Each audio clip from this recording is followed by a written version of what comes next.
Greetings, loyal subscribers and honoured guests. Welcome to the first episode in a new series that I'm launching for 2023 called First Look Fridays, which, as the name implies, is going to be my first look at various games in my backlog. What I've done essentially is I've set a timer for an hour on my Alexa device and then played the game. And the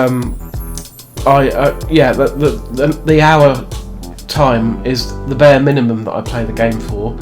Some of them I have continued past this a little bit, and that will be the case with today's game, which I'll get to in a second.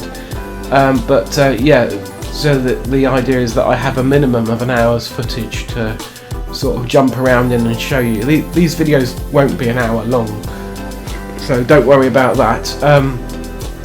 One thing to mention is I am in the middle of quite a nasty cold, so if I get in the middle of a coughing fit during this video, then I apologise. But anyway, let's move on to this week's episode, which is a game called Blacktail.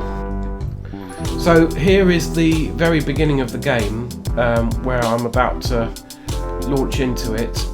I'll stick with this for now and then jump ahead a little bit. As you can see, there's two difficulty options, and I was tempted to go with story because I'm usually not very good at games like this, and I've heard that there are some difficulty spikes in this one, but I have gone with the adventure mode for now. I hope you can change in the middle.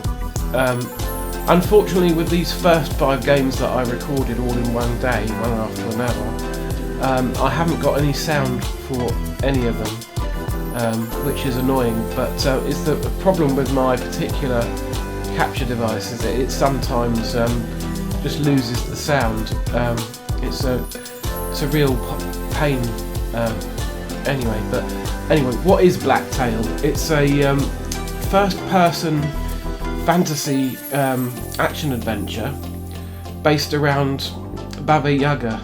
You play as a young version of Yaga who is destined to become the feared witch Baba Yaga, who is famous for roaming around the forest in a hut which is on chicken feet, and in a few minutes we'll see said hut. But this game, like many others, has a morality system, so you can choose to be the feared evil Baba Yaga of legend, or you can decide to be good instead, and you'll just stay as, I guess, a benevolent Yaga. So the plot in this game, I don't know if this is true to the actual myth or not, because I'm not terribly familiar with it, is that you're looking for your sister Zora, who's gone missing, and right at the start here it's just teaching you about your bow and crafting, because this is perhaps the most annoying thing about the game, although I might get used to it, is that your main weapon is a bow, and in order to have a supply of arrows you have to constantly be picking up feathers and wood and then crafting them at spare moments, and it's not uncommon for you to actually run out of arrows in the middle of combat, which happened to me a few times and caused me to die more than once. So yeah, this is just the game telling you the ingredients for making said arrows, and that you should constantly be looking for the materials to replenish them. And now it's going over the basic controls for archery, which is pretty much as you would expect. If you hold your aim for a few seconds, then you get a more powerful shot, which is worth doing, like that. And I just shot one of those, what are they called? Bow cobs? They're little spirits that live inside these sort of owl-like things. You see them around the game, and you basically shoot them, and you can collect their empty husks, and I think they become part of an ingredient for a spell or something. But And all the way through the game, you've got this voice in your head talking to you. And right here at the start, it asks you if you want to be good or evil. But I don't think you're locked into it. At least I hope you're not. I chose with the path of light. I'm doing the good path for this first time, which I always do when I play these sort of games for the first time. So I'm gonna let the game play out until we see the hut and I go in and explore that, and then I'll probably jump ahead a little bit because I want to get onto some of the action and some of the interesting characters that you meet later in the game.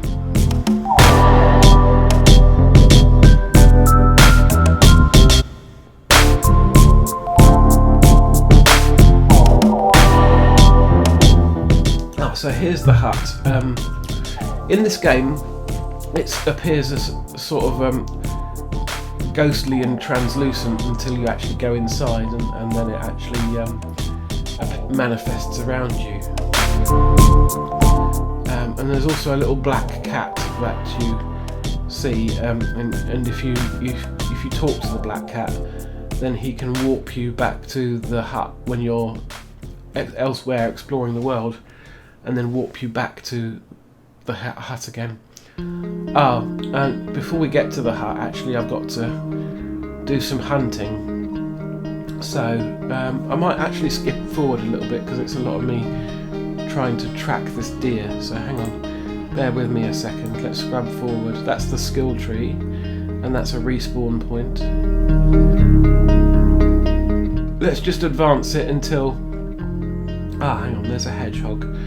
So that's an example of something that's a moral decision. There's a little trapped hedgehog. Oh no, so it's not trapped, sorry, it wants fruit. So you can either help it by shooting the fruit down like I'm about to do, feeding the hedgehog, or you can, I guess, kill the hedgehog. I didn't do it, so I don't know if that's the bad path. And there's also these plants that you come across that have trapped birds inside them. They're like sort of like Venus flytraps, and you can open up the plants and free the birds, and that will get you morality points as well. So I'm still hunting this deer in order to cook the food. Let's keep scrubbing on a bit.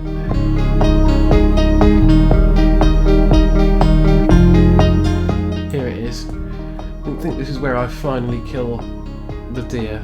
It's telling you about crouching. So I wouldn't really class this game as an RPG. You haven't completely killed it. It's more of a sort of first-person adventure game, I would say. There is levelling up and skill trees and all the rest of it, but most games have those these days. So no, it's not really an RPG. And if you struggle with first-person action games, then you might find this challenging at times. Here are those little creatures again. I forget what they're called, but the empty shells are bobox. That's what they are. They talk to you and give you hints when you shoot them, and then you can pick up the shellocks, which is the dead version, and use them as reagents for spells. Let's keep going. Oh, I finally killed the deer. I just did want to show you the cooking mini game before we get on to other stuff.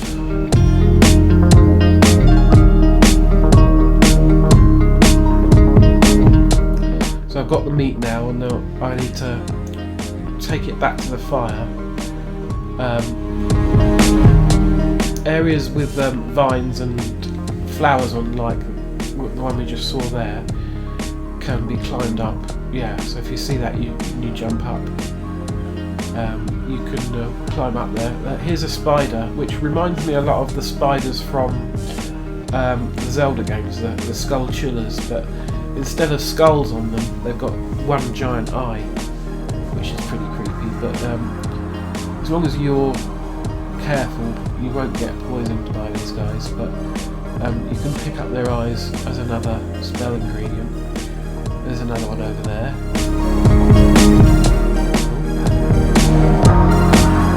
The Steam Deck isn't the greatest device for playing first-person games, actually, because the sticks aren't very good for FPS games, but this is more of a slower-paced game in general, so it's not a big deal on this one. And one nice thing about this Steam Deck version is it is well optimized for the console. This is of course is running through my docking station, and it's using FSR to even though I've set the game in a lower resolution, the FSR bumps it up to 1080p. Unfortunately, I had to sort of downsample these video clips to 720p for OBS because it wasn't handling the 1080p files very well. It was running out of memory all the time. I'm just going to take a sip of my drink, and then I think I'm going to fast forward till we get back to the fire, because this is taking too long. Here's the fire. So I'll just show you the cooking mini game, which is a bit fiddly, but it's not too bad. You basically have to rotate the flames. You have to rotate that inner ring around the meat so that the fire goes through the hole and cooks it. Yeah, so, but I don't think there's a fail state. It just will go on until you cook it. And it was telling you about positive and negative status effects. And I've replenished my health now. So I think we can actually go to the hut. Let's walk until I get back there. That was telling me about Sherlock's. And here I am back at the hut, and I'm going up and inside. So after this I'll advance the game a bit more until we meet some of the more interesting characters in the game. There's the cat, who's quite friendly, a typical witch's cat. And there's your cauldron. So you go inside, and then the hut forms around you, and the cauldron is basically where you do your levelling up. But each upgrade on this tree requires something to unlock it. Some of them need a lost page that you have to find, and some of them are just locked behind story progression. So these upgrades will be doled out at a sort of steady pace as you go. I've crafted the potion of vitality now, I think, and then that's all I can do for the moment. So yeah, and then you can go up into the hut. Well, you can investigate other things. This is your almanac, which tells you about the creatures and resources that you can pick up. But you don't have to come back to the hut to access this. This is also in the pause menu, and then the map as well. Likewise, you don't have to be in the hut to look at this. And then I think I went upstairs. The voice is talking to me again. Oh yeah, and then you take this mask, and it basically unlocks your full range of abilities, because this is the Baba Yaga mask, I think. Yeah, so that's a vision that you get after you put it on. Anyway, I'm going to move forward a little bit. Oh, these are quite annoying enemies actually, because if they swarm you and they charge straight at you, they can basically kill you before you get a chance to actually shoot them. And I found that quick shots were more effective against those guys than taking the time to aim, because otherwise they just swarm you. There's some more of them. Later in the game you get something that helps you deal with crowds of enemies a lot more efficiently. You get a broom which you can stick in the ground, handle first, and then it just sort of acts as a taunt to enemies, and they all swarm the broom and do damage to the enemies as well while you can kill them. So I think it's just down this path is where I wanted to get to, where you meet some more of the interesting characters that I was telling you about. Of course, you have to go over the bridge, but it's damaged and you can't, so you have to find a way to rebuild it, and that sends you off on a whole convoluted series of side quests. Oh yeah, I saw some more of these Boboks, sorry. I keep getting them mixed up with Bokoblins in Zelda, but they're something completely different.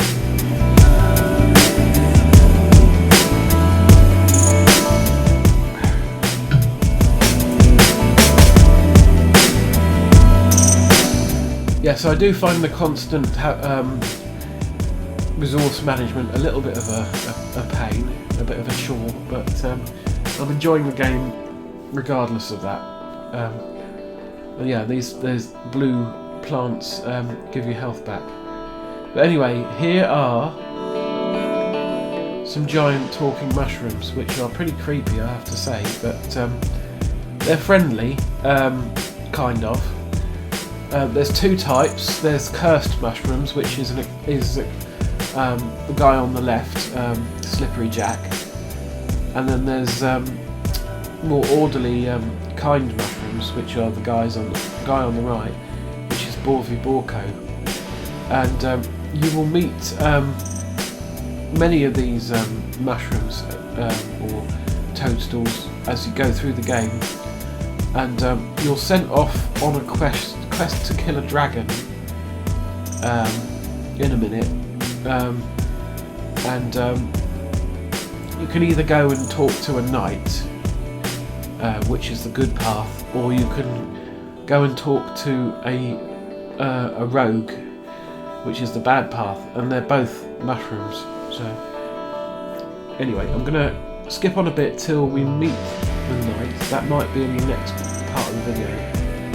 Let's keep going. Oh yeah, I've got to go back to the hut and get an update. So yeah, I'm gonna skip to part 2 of the video now. Oh yeah, more enemies that I hate. All the enemies seem to charge at you and make shooting them a bit of a pain, because if those glowing wasps get too close to you, then they explode and do a lot of damage.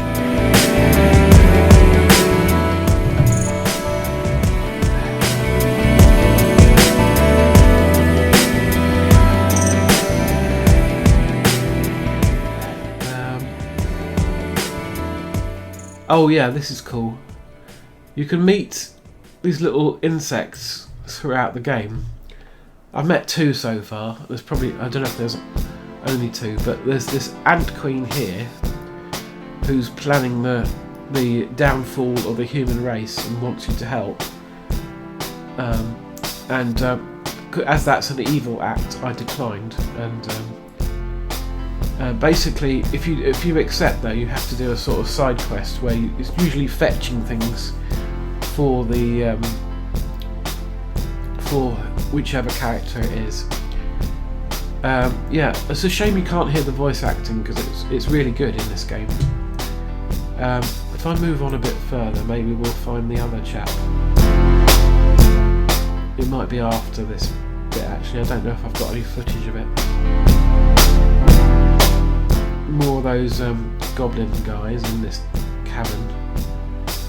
Oh, here's the knight, who's another giant mushroom, and he says he basically says in order to find out what's going on with the dragon, you first need to go and kill the rogue, which is the other mushroom that you have the option of talking to. So I'd imagine if you'd gone the other path and spoken to the rogue, he would have told you to kill the knight. So although there are sort of branching paths, they're basically different sides of the same thing, really, and you'll end up in the same place. I would guess. So let's keep going. I'm going to basically end my video showing you the first boss battle. I could get to a second boss, but I've decided not to show past this first one.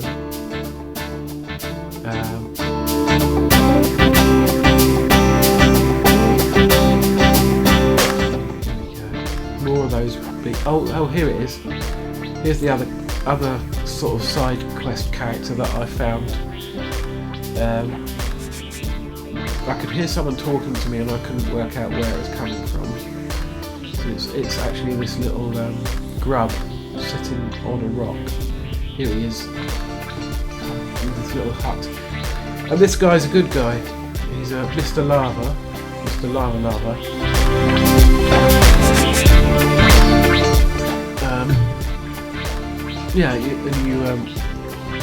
So you agree to help him, and then he asks you to get things for him. And I think it was stuff that I already had that I've been collecting this time.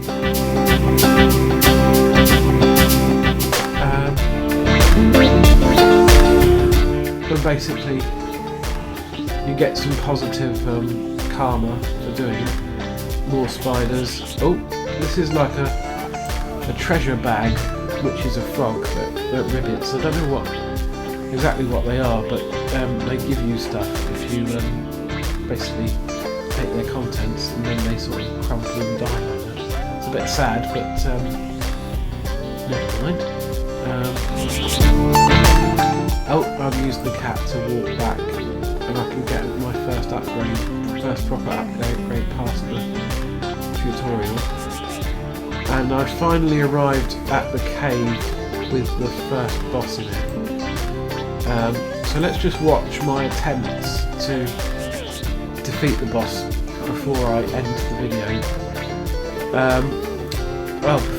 Before I finish things, actually, I should mention what platforms this game is available for and what sort of price you can expect to pay. The game, of course, is Blacktail, and it's by ParaSight Studios, and it was released on the Xbox One and Series X, the PlayStation 5 and Steam.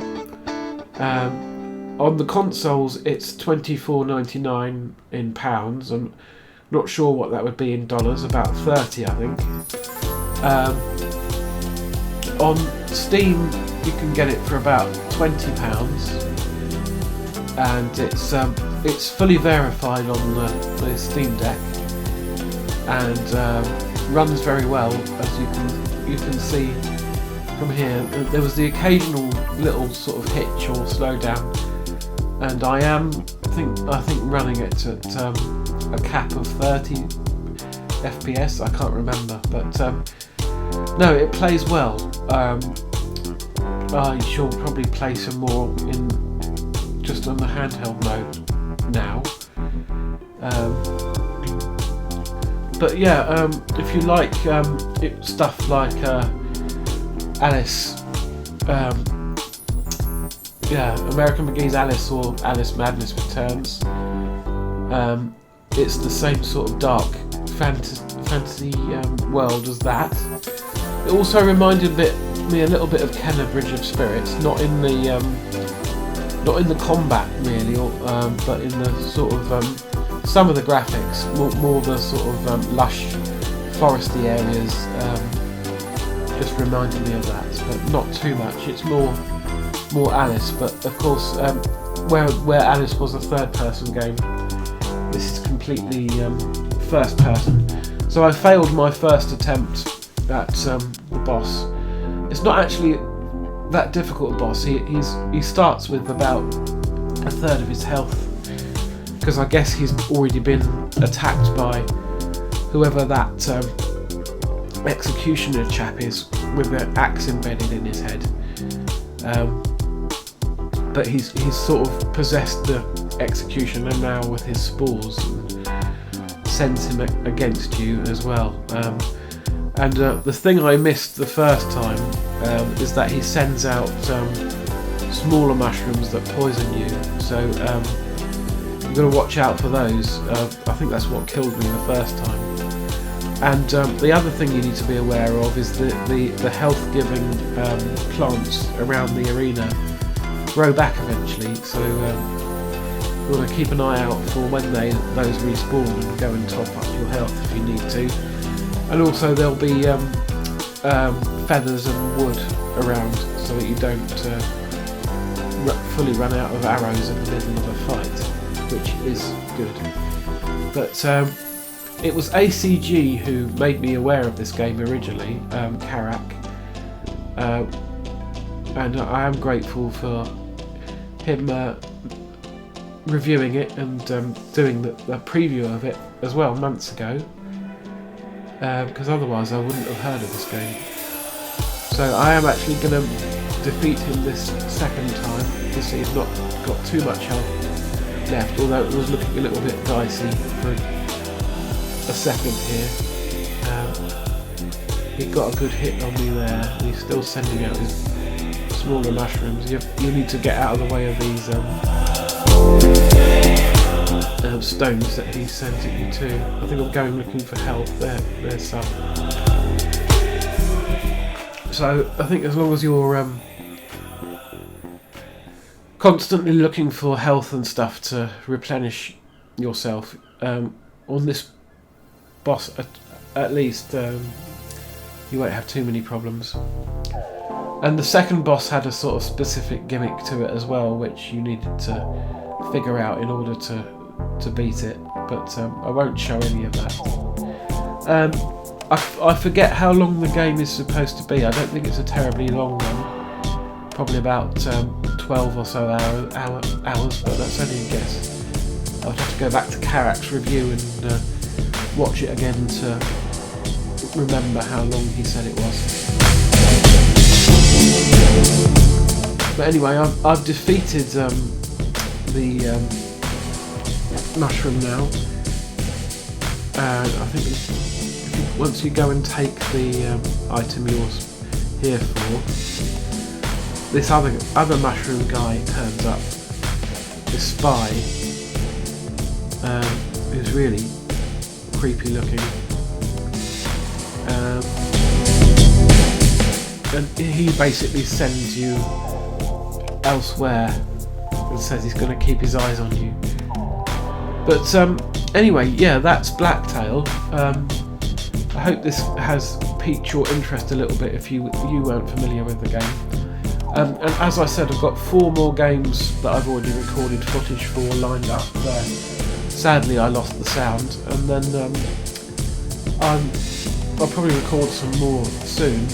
These first 5 were all on the Steam Deck, but I've also got some Switch games that I can capture. So yeah, thank you for watching this first episode of First Look Fridays. Let me know if you liked it and you want me to continue, but see you on the next one. In the meantime, take care.